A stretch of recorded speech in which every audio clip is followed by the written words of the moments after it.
Don't panic, it's me. It's Unclejona. You will see. Oh, I've got to do this. Oh, my bonnet's gone wrong.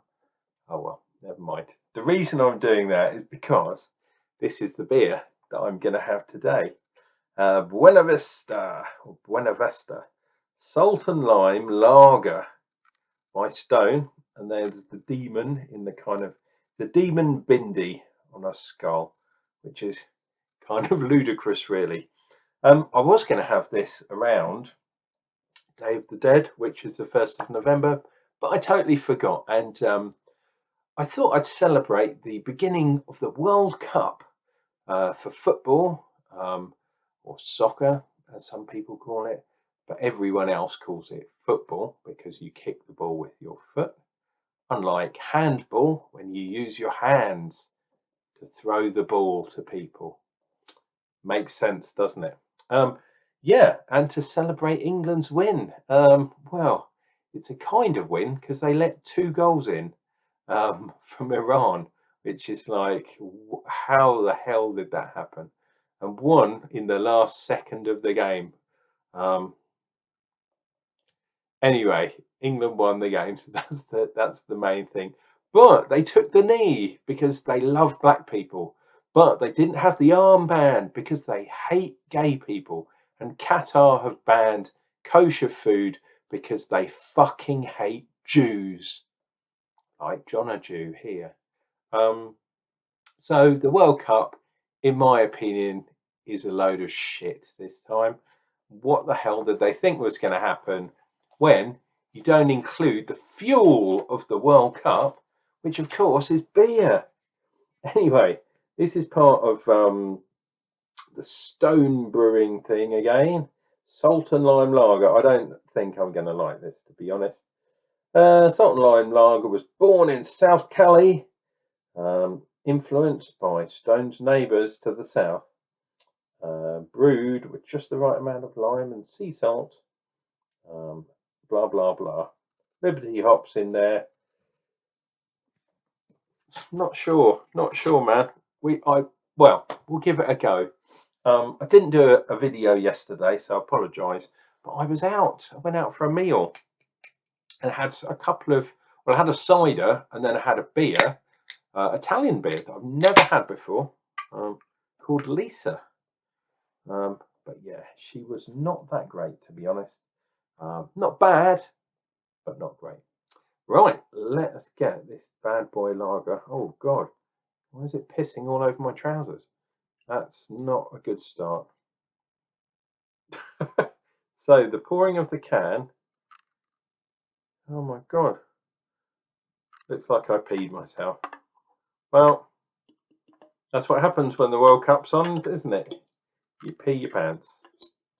So should I do something like that? And maybe something like this in the background. And then use that somehow. Damn it. Been ages since I peed my pants. Not never. So it's quite a dark lager, which is pretty good. Headwise, it's a lager. Fingernail just at the side. It's almost all gone already, but if the old camera will pick this up, it's a little bit cloudy as well. But you might be able to see some carbonation kind of going up there. It's always a good sign.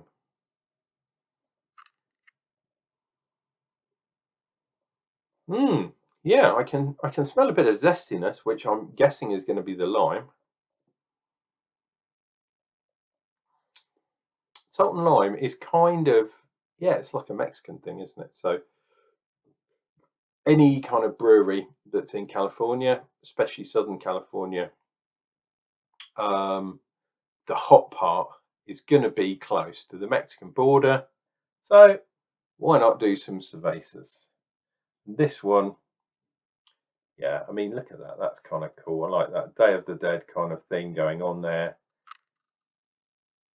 There we go. Alcohol 4.7, 355 can. So we definitely know it's American. I think, is it a 12-ounce can? Something like that. Yeah, the 12-ounce I think is the small. I'm no good at ounces, to be honest, but that's the small one, and the 16-ounce is the big one, I think, as far as I can remember.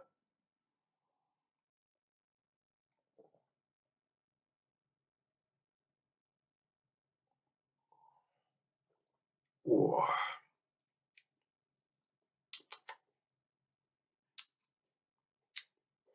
That, as lagers go, is not bad at all. Pretty good. I think the salt in there kind of picks out a little bit more of the kind of dryness and kind of helps bring everything else together.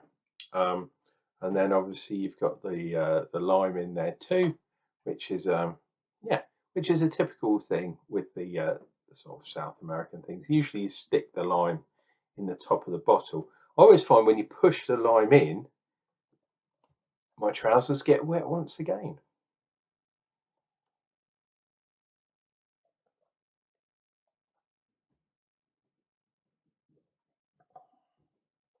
Oh, and this one has been kind of chilling out in the fridge um, for a couple of days, which is always cool.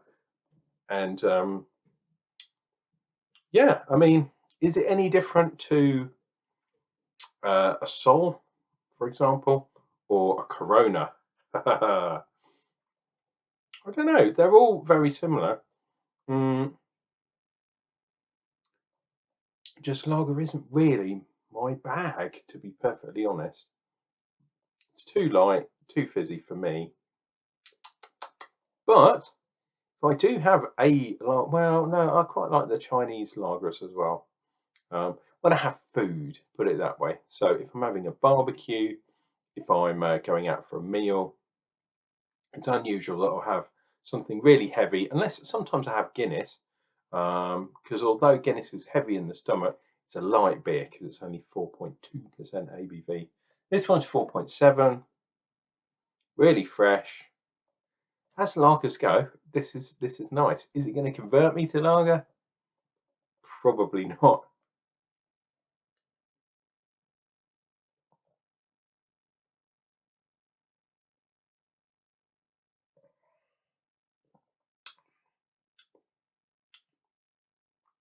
But that said, this is, I think maybe because of the lemon, um, it's quite refreshing. What we used to have in the UK, and some people still have this, a lager top or a lager and lime, where you put maybe that much lemonade in or that much cordial, and then fill it up with a lager. Um, and it gives it that kind of fresh thing going on. It used to be a thing that you'd find a lot. These days, maybe not so much. Or maybe it's just me not hanging around with the people that do that and finding myself chatting with the old men in the corner and putting the world to rights and that kind of stuff. As with any lager, though, very well carbonated.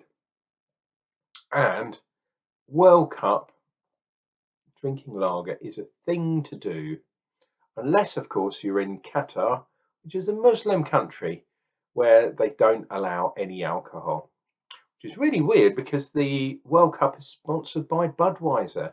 So they royally fucked that up, didn't they? But I think perhaps they're going for people that drink Budweiser at home instead of actually in the stadium itself. Um, and I'm pretty sure, I think you can get Bud Zero, so the zero alcoholic one. But as we all know, in America, um, it's 1%, I think, now. And in Qatar, they will not allow any alcohol. So, Budweiser, you are complete idiots. The World Cup, you are fucking idiots for going to a Muslim country. And I can say that because I don't think many Muslim people will be watching a beer review. Although, if you are, I'll drink to your health. Cheers.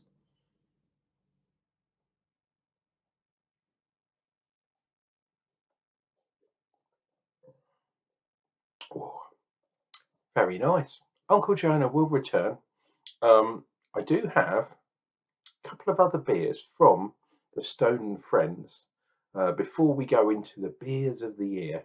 But maybe I'll do one of those. And I have got a couple of Vocation special beers.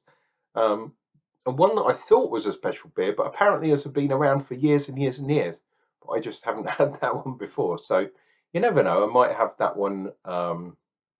Maybe do no, but I did a run of Vocation beers lately. So I'm still umming and ahhing, but I will be back tomorrow with more beers.